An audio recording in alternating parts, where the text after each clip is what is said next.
Hi, my name is Jonathan Garvey, and this is my introduction speech on on something that I've done before, missionary work. When I was a child, my parents became missionaries. I was 8 years old, and they sold their business and they sold our house, and we went to Mexico. And I was very young.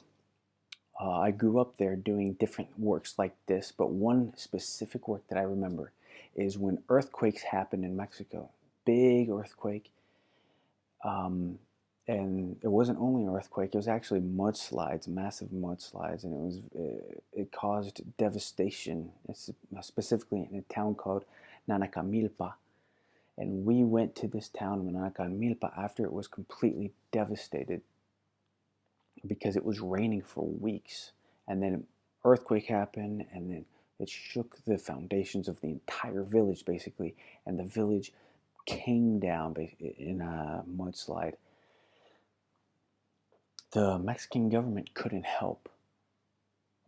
Why? I don't know. The Mexican government's like that. They're not very good. But they couldn't help this village, but we could. So we filled packs with food and with supplies, and we hiked up to this village to just give to these people in need.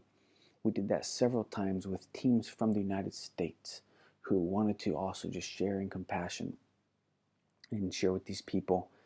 Now, the people who helped us give to this village was actually a church organization. They were spreading the gospel as well as just um, extending their hands in kindness, and these people really needed it. And the Mexican government wasn't going to give it to them, so we extended our help to this Mexican village.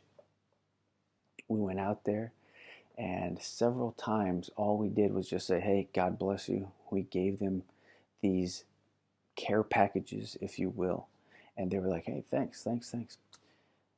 And this town was known for not accepting any Christians because they were very hardcore Catholic, and culturally it wasn't acceptable to accept anything from anyone not Catholic.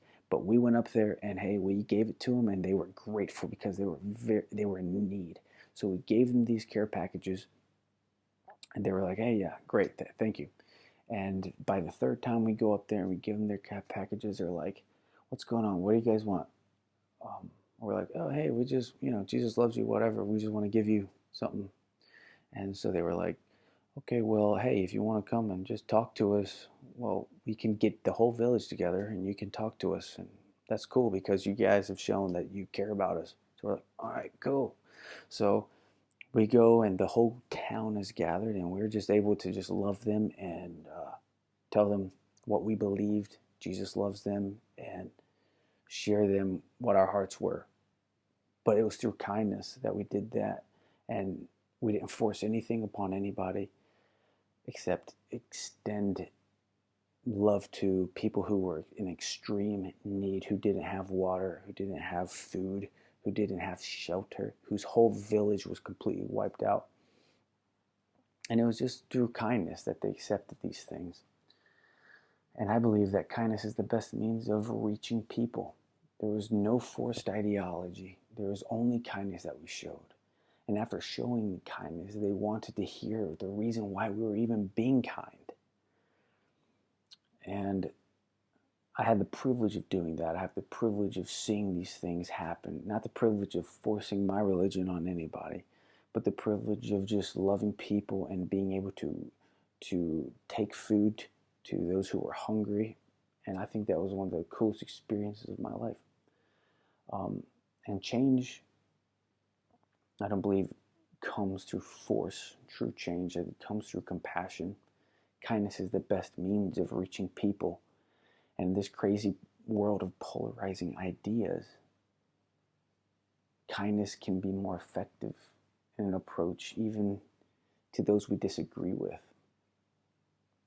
So, yeah, that's one thing that I did. That's my first speech. Thank you.